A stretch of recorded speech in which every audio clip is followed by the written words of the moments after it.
علیکم ورحمۃ اللہ تعالی وبرکاتہ۔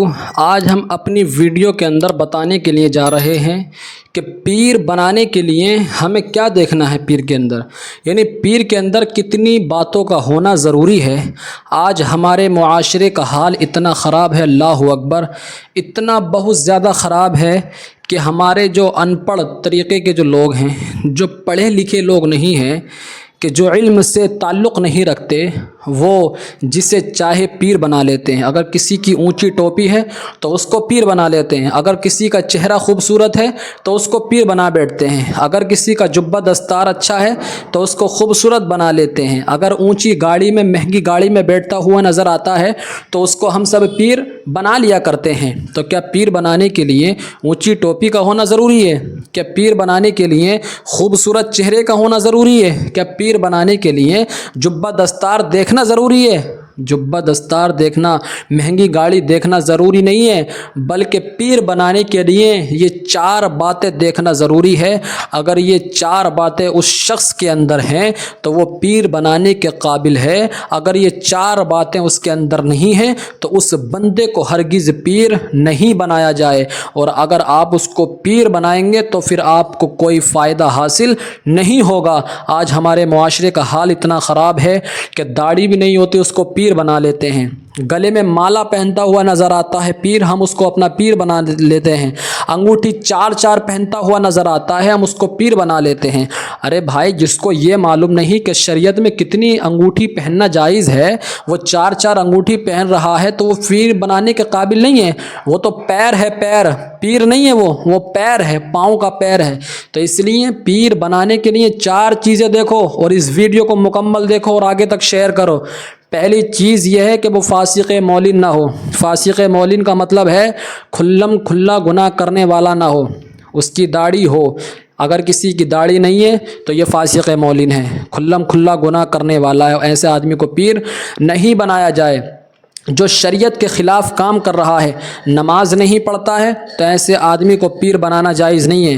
جو روزہ نہیں رکھتا ہے، ایسے آدمی کو پیر بنانا جائز نہیں ہے۔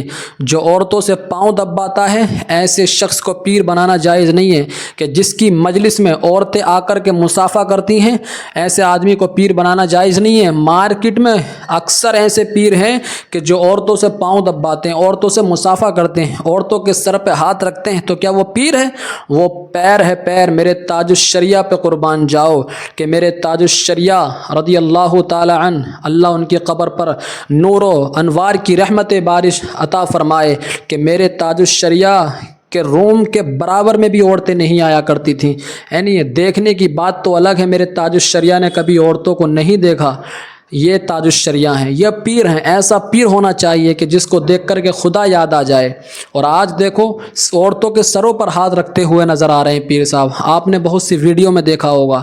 تو جو نماز نہیں پڑھتا، جو چار چار انگوٹھی پہنتا ہے، جو گلے میں مالا پہنتا ہے، جو روزہ نہیں رکھتا، شریعت کے خلاف قدم اٹھاتا ہے، چاہے کتنا ہی پیسے والا ہو، کتنا ہی گورا ہو، جبہ دستار پہننے والا ہو، کتنی مہنگی گاڑی میں آئے، وہ پیر بنانے کے قابل نہیں ہے، وہ پیر ہے، پیر۔ پہلی شرط ہے کہ فاسق مولن نہیں ہونا چاہیے، اور دوسری شرط ہے کہ عالم ہونا ضروری ہے۔ یہ شرط ہے، شرط، اور شرط نہیں پائی جاتی تو مشروط بھی نہیں پایا جاتا، جس چیز کی شرط لگائی جاتی ہے۔ تو دوسری چیز کیا؟ عالم ہونا چاہیے۔ اور آج دیکھو ہندوستان میں کچھ ہی پیر ہوں گے جو عالم ہیں، نہیں تو اکثر پیر ایسے ہیں کہ جن کو قرآن تلفظ کے ساتھ پڑھنے نہیں آتا، جن کو مخارج کے ساتھ قرآن پڑھنے نہیں آتا۔ ارے جب قرآن نہیں آتا تو تمہاری نماز کیسے ہوگی؟ جو پیر اپنی نماز درست نہیں پڑھ پاتا تو وہ پیر کیسے بن سکتا ہے؟ تو دوسری چیز ہے عالم ہونا ضروری ہے، تاکہ وہ اپنی ضرورت کے مطابق مسائل کتابوں سے حل کر سکے۔ اور اگر عالم نہیں ہے، جاہل ہے، تو ایسے شخص کو ہرگز پیر نہیں بنایا جائے۔ اور تیسری شرط ہے کہ سنی صحیح العقیدہ ہو، بد عقیدہ نہ ہو۔ شیعہ، رافضی، خارجی، دیوبندی، وہابی، اہل حدیث، ان سب عقیدے سے دور ہو، اہل سنت والجماعت کا فرد ہو۔ اور اگر اہل سنت والجماعت کا فرد نہیں ہے، اہل سنت والجماعت کے مطابق عقیدہ نہیں رکھتا ہے، تو ایسے شخص کو پیر ہرگز نہیں بنایا جائے۔ پیر اس لیے بنایا جاتا ہے تاکہ اس پیر کا فیضان ہم پر آئے، یعنی ہم فیضان سے اس کے مالا مال ہوں۔ اور جب سنی صحیح العقیدہ نہیں ہوگا تو اس کا سلسلہ حضور تک کیسے پہنچے گا، حضور کا فیضان اس تک کیسے پہنچے گا، صحابہ کا فیضان اس تک کیسے پہنچے گا، اہل بیت کا فیضان اس تک کیسے پہنچے گا؟ تو جو سنی صحیح العقیدہ نہیں ہے، بد عقیدہ ہے، غیر عقیدے کا ہے، تو وہ تو کافر ہو گیا نا، دیوبندی ہے تو وہ تو کافر ہے۔ تو پھر ہم اس سے مرید کیسے ہو سکتے ہیں، وہ پیر ہمارا کیسے ہو سکتا ہے؟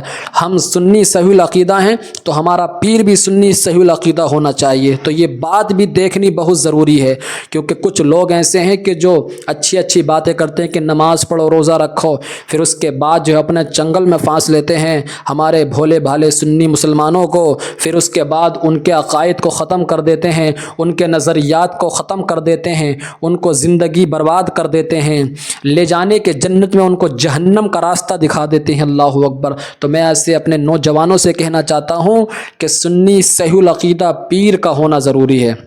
اور چوتھی چیز ہے کہ اس کا سلسلہ حضور تک پہنچتا ہو۔ اگر حضور تک اس کا سلسلہ نہیں پہنچے گا تو وہ ہم تک اس کا فیض نہیں پہنچے گا۔ تو یہ چاروں چیزیں پیر کے اندر ہونا ضروری ہے۔ اور دوسری بات یہ ہے کہ ہمارے معاشرے کے اندر یہ دیکھتے ہیں کہ پیر صاحب کرامت والے ہیں یا نہیں ہیں۔ تو کیا پیر کے اندر کرامت دیکھنا ضروری ہے؟ کیا اگر پیر سے کرامت ظاہر ہوگی کیا وہی پیر بنانے کے قابل ہے، وہی اللہ کا ولی ہے؟ نہیں، جو کرامت نہ دکھائے تو وہ بھی اللہ کا ولی ہو سکتا ہے۔ حضرت جنید بغدادی رضی اللہ تعالیٰ عنہ کی بارگاہ میں ایک شخص 40 سال تک رہا۔ اس نے آپ کی بہت زیادہ نام سنا، بہت زیادہ شہرت سنی کہ بہت بڑے اللہ کے ولی ہیں۔